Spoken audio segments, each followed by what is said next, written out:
Good afternoon again. I hope you have all had a wonderful and historic day here today with a historic finale in sight.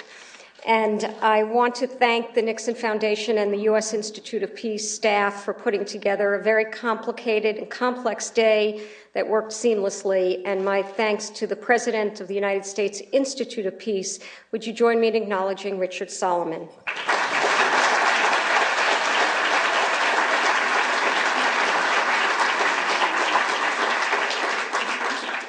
My job now is a delightful one.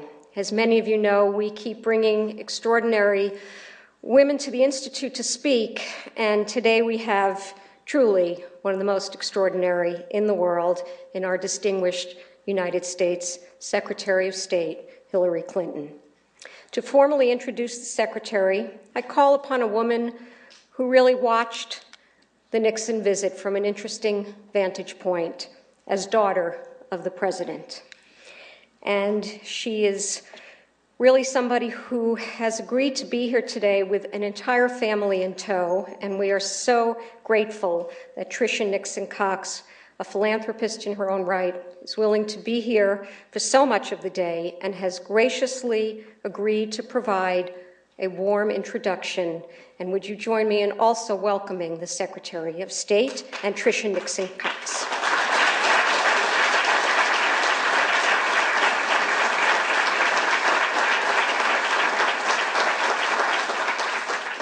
Thank you all for your wonderful participation. My family and I are so grateful to all of you for everything you do for peace.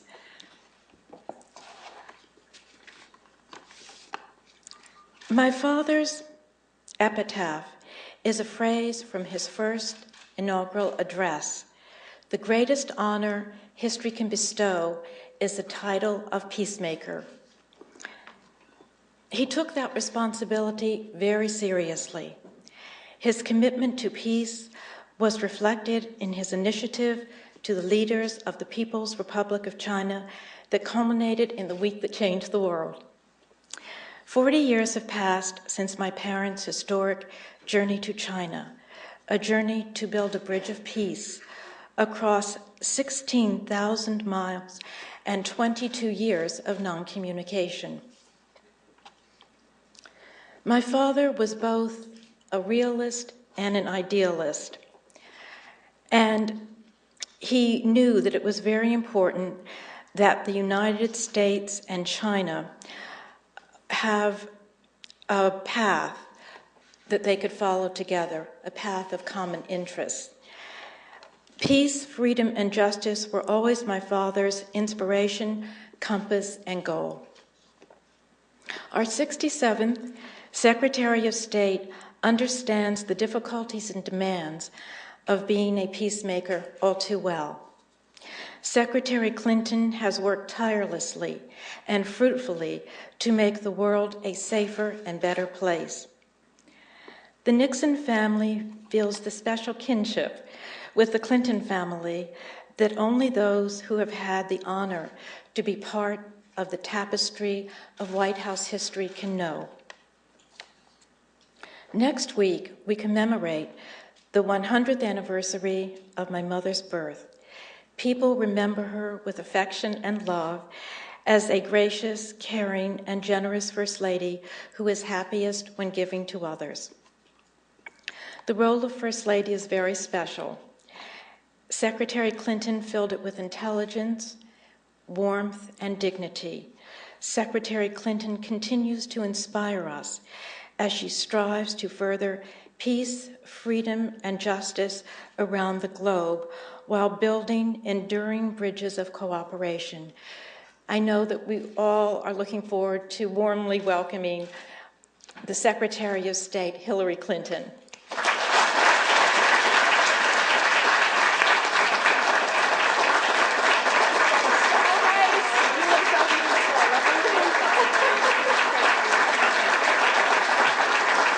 Thank you.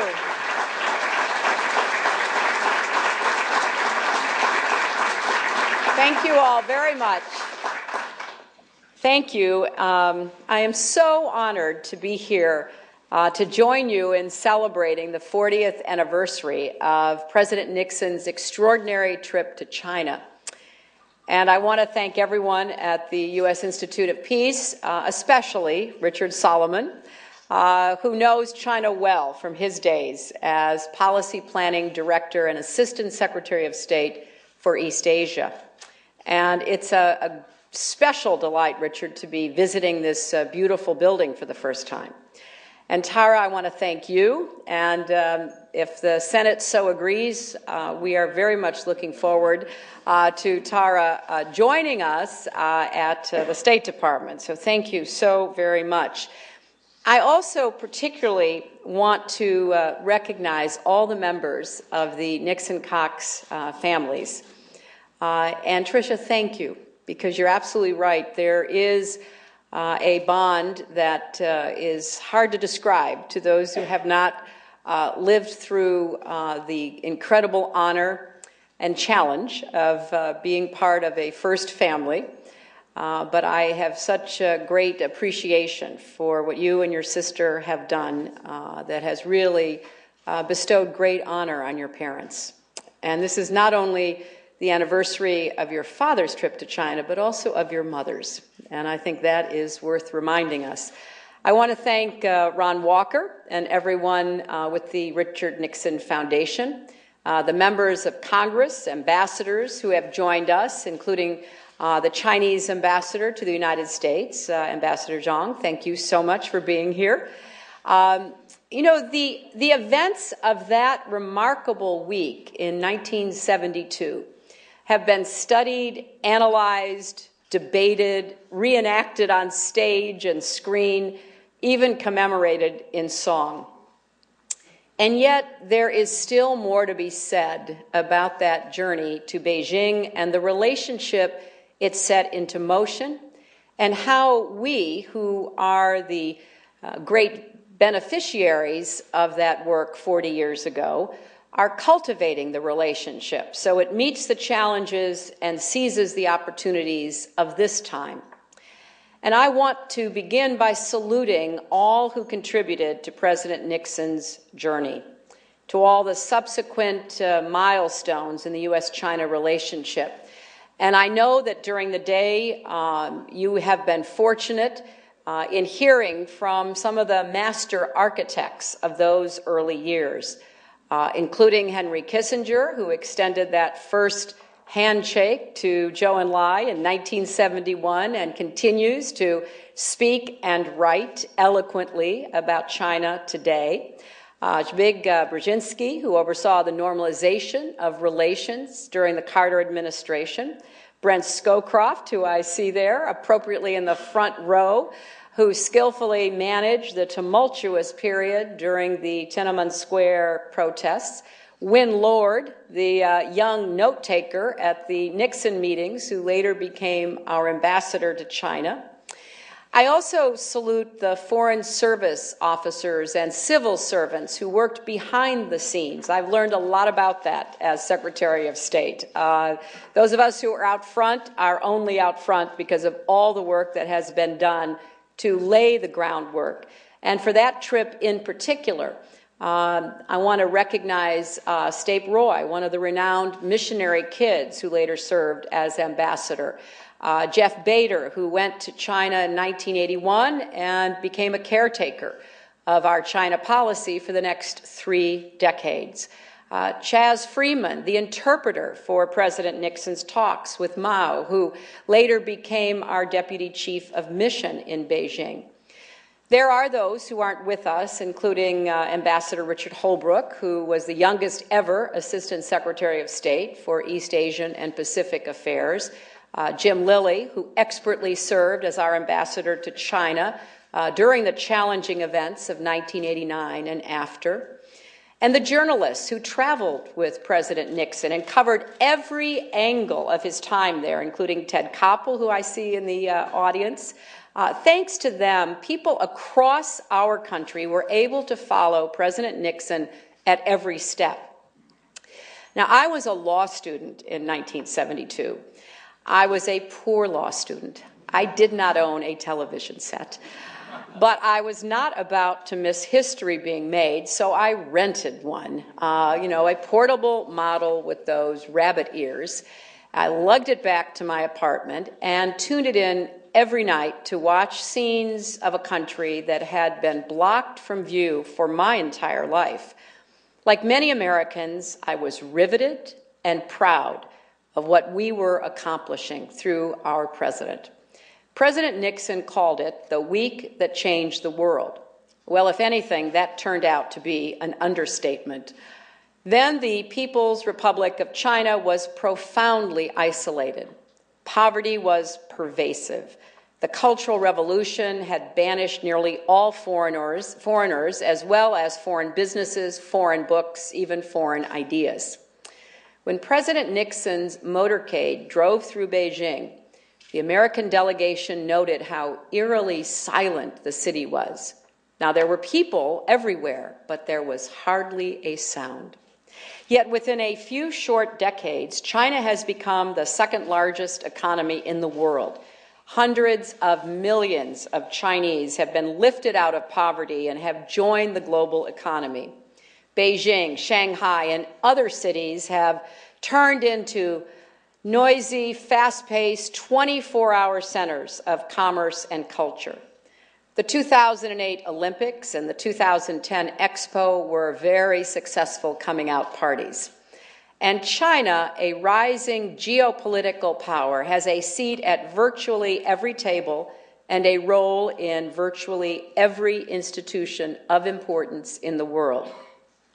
So there is no doubt that the China of today is a very different country from the China of 1972.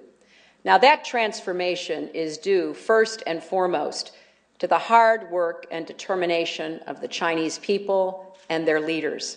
It was encouraged, however, by people around the world who supported and invested in their progress. And it can also be traced back in a straight line to that week 40 years ago. Before Air Force One was wheels down in Beijing, China was firmly on the outside of the international order. That visit was the start of China coming in. And since then, China has worked to move beyond its isolation of that time to engage more cooperatively with other nations. And those efforts have delivered great benefits to the Chinese people. And now completing that journey is essential if China is to cement its newfound standing and build upon the extraordinary gains it has made. Whether it does has profound implications not only for China, but for the United States and the world. Because it's not just China that's been transformed during the past 40 years. The U.S.-China relationship has as well. In 1972, our countries were connected only through a narrow official channel, one member of government talking to another. Today, the web of connections linking our nations is vast and complex and reaches into just about every aspect of our societies. Our economies are tightly entwined, and so is our security. We face shared threats like nuclear proliferation, piracy, and climate change, and we need each other to solve these problems. The opportunities before us are also shared, and they define our relationship much more than the threats. So therefore, we have the chance, if we seize it, to work together to advance prosperity, pursue innovation, and improve the lives of our people and others worldwide. Now, when I say we, I do not mean only our governments, as important as they are. Every day across both of our countries, executives and entrepreneurs, scientists and scholars, artists and athletes, students and teachers, family members and citizens of all kinds shape and pull and add to this relationship. Together, they represent a vast range of priorities, concerns, and points of view. And they are all stakeholders in how we build toward a shared future. Engaging their talents, ideas, and energies makes the U.S.-China relationship far deeper and more durable than anything our governments could do on our own. It's like that television I rented in 1972. Back then, we had just a few channels to choose from. In fact, as I vaguely remember, we had 3 broadcast channels, and I guess by that time we might have had public broadcasting, although I'm not quite sure. Today, there are something like 900 channels and more to come. The channels between China and us have multiplied at an astronomical rate. But there are challenges that come with a relationship this consequential and this personal to so many. It does get bound up in our domestic politics. Yes, in both countries, the United States and China both have politics, you know. People's voices are heard in ways they weren't or couldn't have been heard in years past. This political dimension presents complications for both sides, which makes it that much more important that we ensure our partnership delivers results. All this adds up to a very different kind of relationship than the one we had. We've gone from being 2 nations with hardly any ties to speak of, little bearing on each other, to being thoroughly, inescapably interdependent. For 2 nations with long traditions of independence, deeply rooted in our cultures and our histories, these are unusual circumstances, to say the least. They require adjustments in our thinking and our actions on both sides of the Pacific. And so how do we respond to what is not just a new challenge to our 2 countries, but I would argue an unprecedented challenge in history?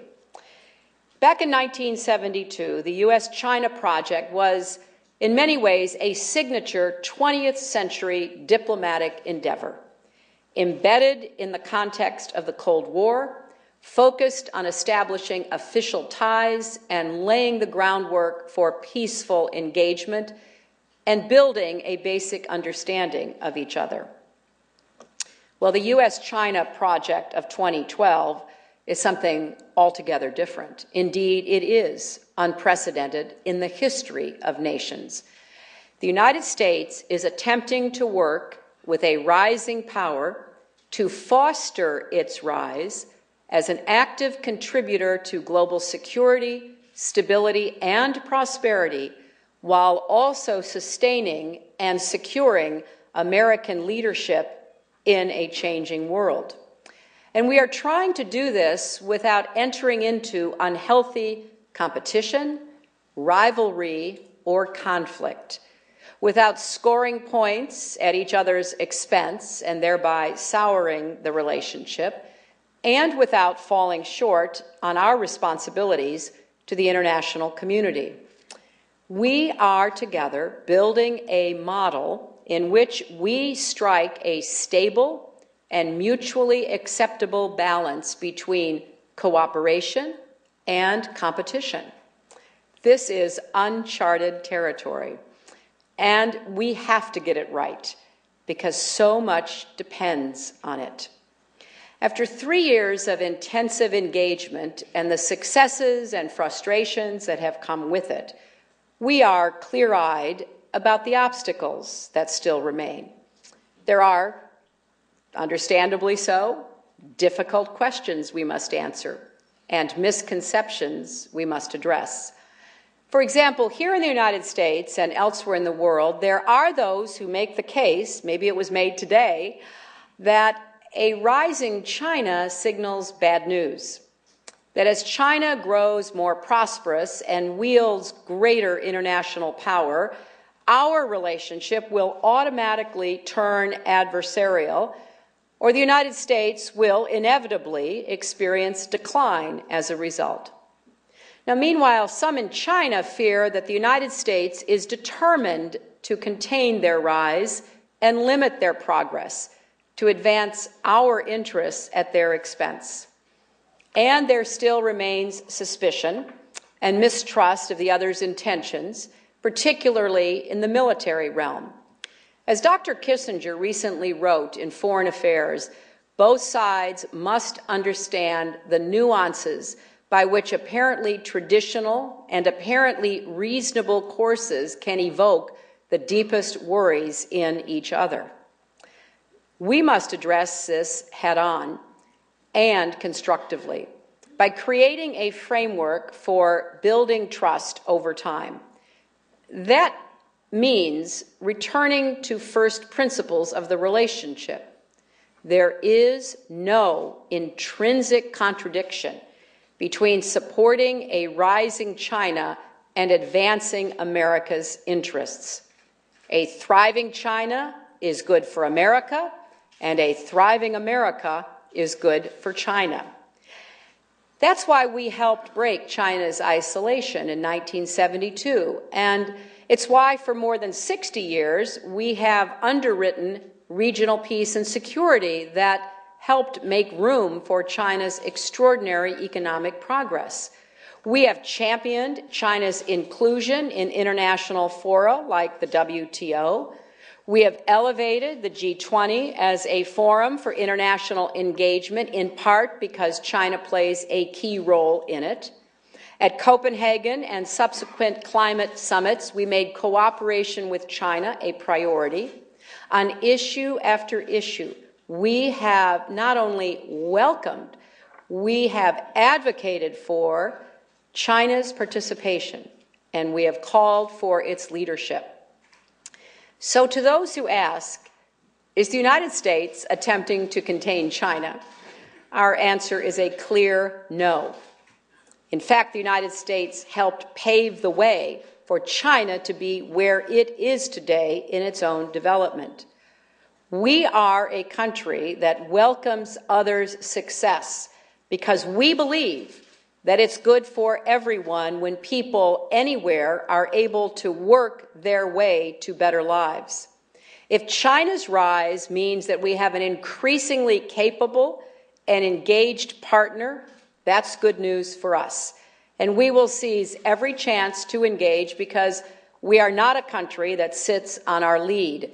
We're a country with confidence in our own standing and in our ability to compete and succeed. The choices that America has made, diplomatically, economically, and strategically, reflect that fundamental belief. But of course, to say that a thriving China is good for America and vice versa is not the end of the story. Because as we all know, there are different ways for countries to get ahead. And for China, for everyone, success must be achieved responsibly. That is, not at the expense of others, but in a way that contributes to the regional and global good. And this is where China has its own choices to make. Its power, wealth, and influence have pushed it rapidly to a new echelon in the international order. What China says and does reverberates around the globe. And simply by changing itself, China affects the world around it. At the same time, it is still working on its great economic mission, bringing development to millions more of the Chinese people. My Chinese counterparts often talk to me in passionate terms about how far their country still has to go. So China is faced with the complicated task of balancing the demands of development with its responsibilities as an emerging global power, or as my Chinese friends sometimes say, a re-emerging global power, because of course China has hundreds, thousands of years of history as an influential nation and culture. And I've pointed out to my counterparts, China's response at times has been to seek to have it at both ways, acting like what I call a selective stakeholder. In some forums, on some issues, China wants to be treated as a great power. In others, as a developing nation. That's perfectly understandable because China has attributes of both. Nonetheless, the world is looking for China to play a role that is commensurate with its new standing. And that means it can no longer be a selective stakeholder. Now, I'm well aware of the debates about the rise of China and other emerging powers, and they usually start, and too often stop, with people simply saying, with great power comes great responsibility. I think that is a quote from the movie Spider-Man, if I remember. And just leaving it at that. Well, it is worth pushing ourselves further on what this really means in action on a pragmatic, day-to-day basis. Well, for starters, the link between power and responsibility is built into the logic of global politics. As countries become more powerful, their stake in the success of the international system naturally rises, because they have more to lose when that system fails. At the same time, the world's expectations of them naturally rise as well, because they have more to contribute to strengthen the system. But more than this, it is understandable that the international community wants some confidence that a country's growing power will be used for the benefit of all.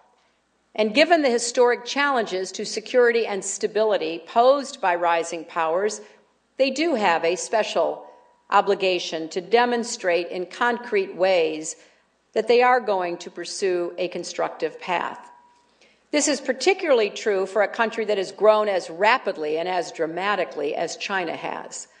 Ultimately, because emerging powers have such a large and growing impact, allowing them to selectively pick and choose elements of the rules-based international system that may, on a short-term basis, suit their interests would render the system unworkable. And that would end up impoverishing everyone. Having said that, the international system is not static. Rules and institutions designed for an earlier age may not be suited to today. So we need to work together to adapt and update them. Indeed, we have already begun that work. On issues like trade and climate, efforts to develop new norms and mechanisms are well underway. We have no interest in holding on to elements of the system that have become irrelevant or unsuited to the challenges of our time, or that work only to benefit some countries and not others. That would give countries incentives to walk away from cooperation and go it alone, which would not serve them or us. But there are principles that we know work, and we cannot afford to abandon them, like maintaining an economic order that is open, free, transparent, and fair, pursuing security in a manner that is measured and transparent to avoid misunderstandings and unnecessary conflicts, and promoting and protecting human rights and fundamental freedoms which do reflect universal values and the inherent dignity of all humankind. China has already shown increased leadership on some regional and global issues, like countering piracy and sustaining the global economic recovery. It has also contributed substantially to UN peacekeeping missions worldwide, and we applaud these steps. But we do believe China will have to go further to fully embrace its new role in the world, to give the world confidence that it is going to, not just today or on one set of issues, but for the long run, play a positive role that will enhance security, stability, and prosperity. So the world is looking to China and asking questions like these. Will China adapt its foreign policies so it contributes more to solving regional and global problems to make it possible for others to succeed as well? Will it use its power to help end brutal violence against civilians in places like Syria? Will it explain its military buildup and the ultimate goals of its military strategies, policies, and programs to relieve unease, to reassure its neighbors, to avoid misunderstandings, and to contribute to maintaining regional security? Will it uphold international maritime laws and norms which for decades have made it possible for nations to engage in peaceful trade? Will it work more vigorously to establish international standards in cyberspace so the internet works for everyone and so people in China and elsewhere can harness its economic and social benefits? And will it use its economic standing to enforce a rules-based system for global trade and investment so it can advance its own economic development while contributing to global growth? As economic partners, we can make it possible for more people in both countries to work, trade, invest, create, and prosper.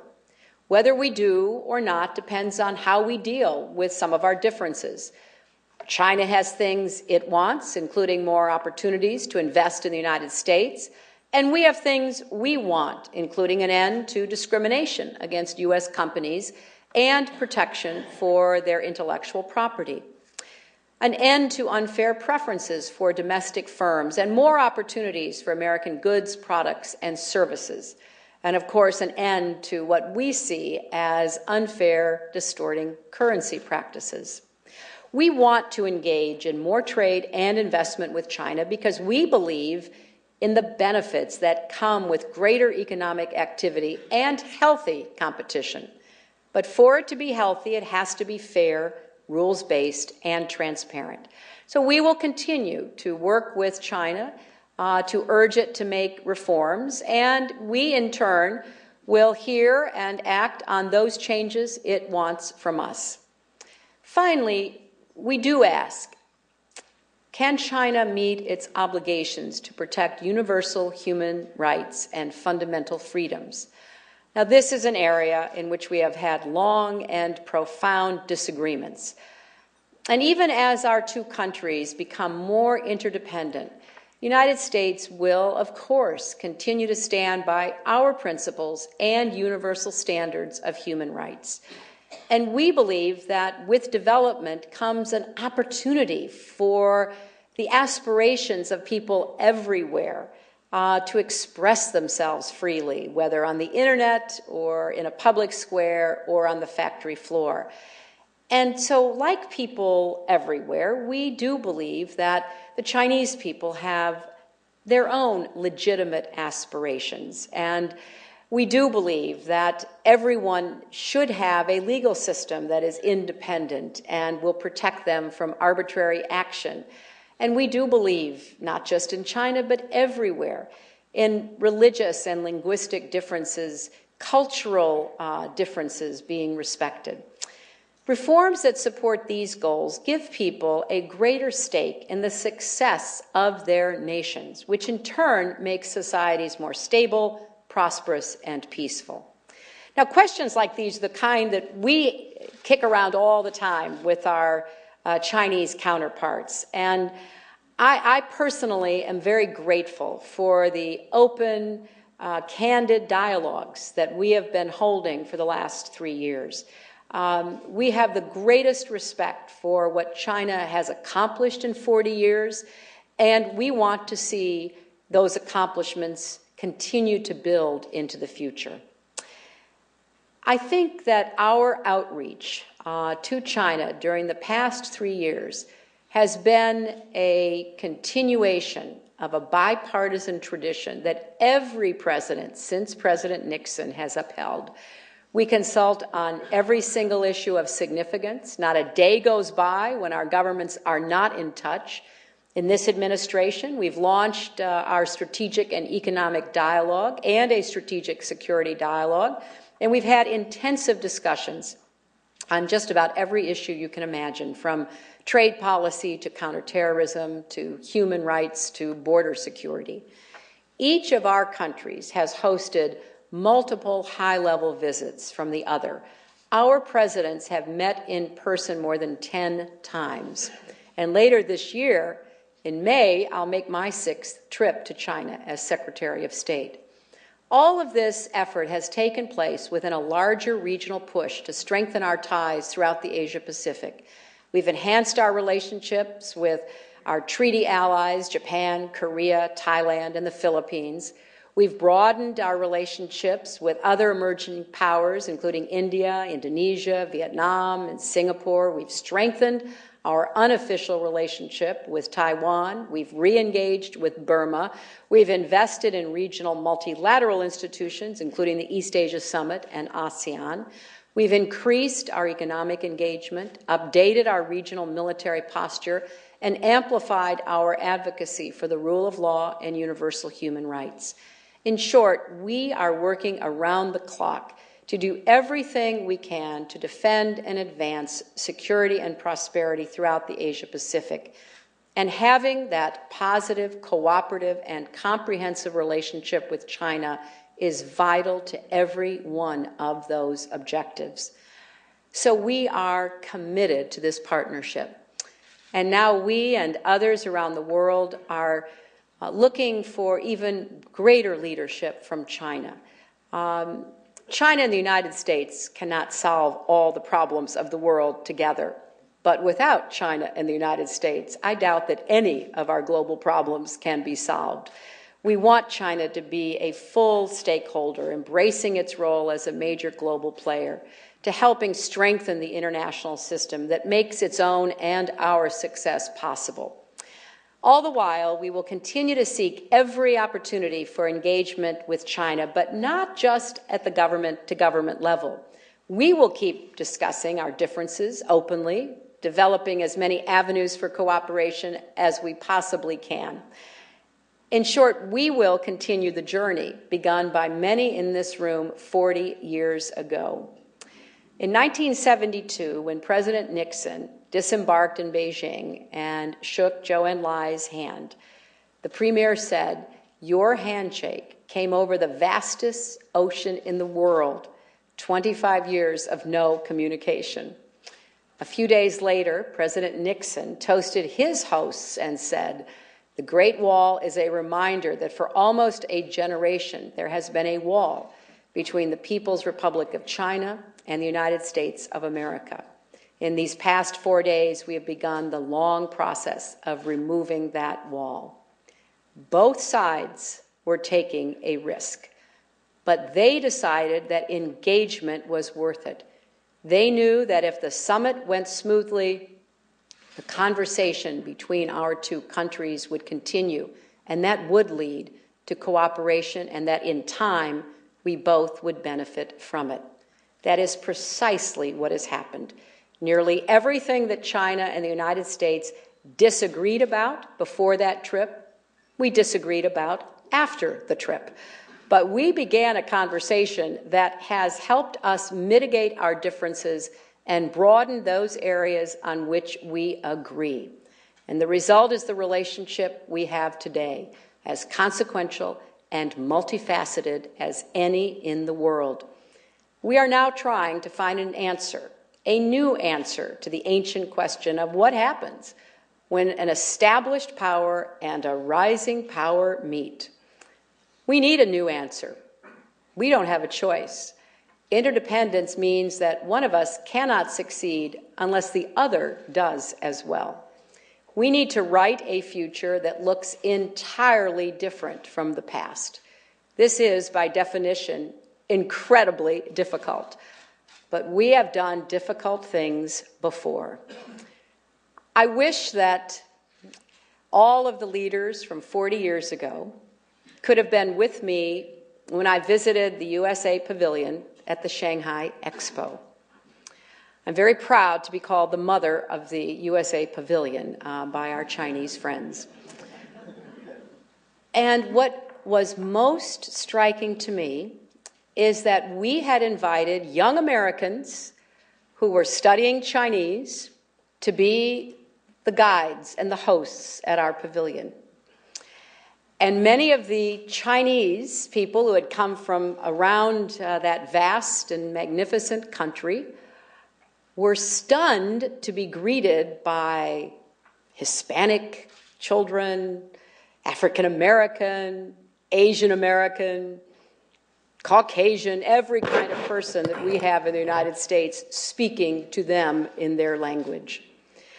And the incredible connections that were being made, as people were asking questions, telling jokes, recounting where they had come from, was as strong an endorsement of the courageous step taken 40 years ago as any that I personally have seen. But it also was a reminder that we do the work we do as secretaries of state or as presidents or premiers or foreign ministers. We do that work because we all have to be committed to making a better future for those young people, that we are the stewards of their future in terms of the kind of opportunities that they will enjoy. So let us remember and take inspiration from how far apart our countries were when President Nixon landed in Beijing, and how much we have accomplished together since then. It is irrefutable proof of the progress that is possible when people work together to overcome their differences and find common ground, not only for their own good, but for others.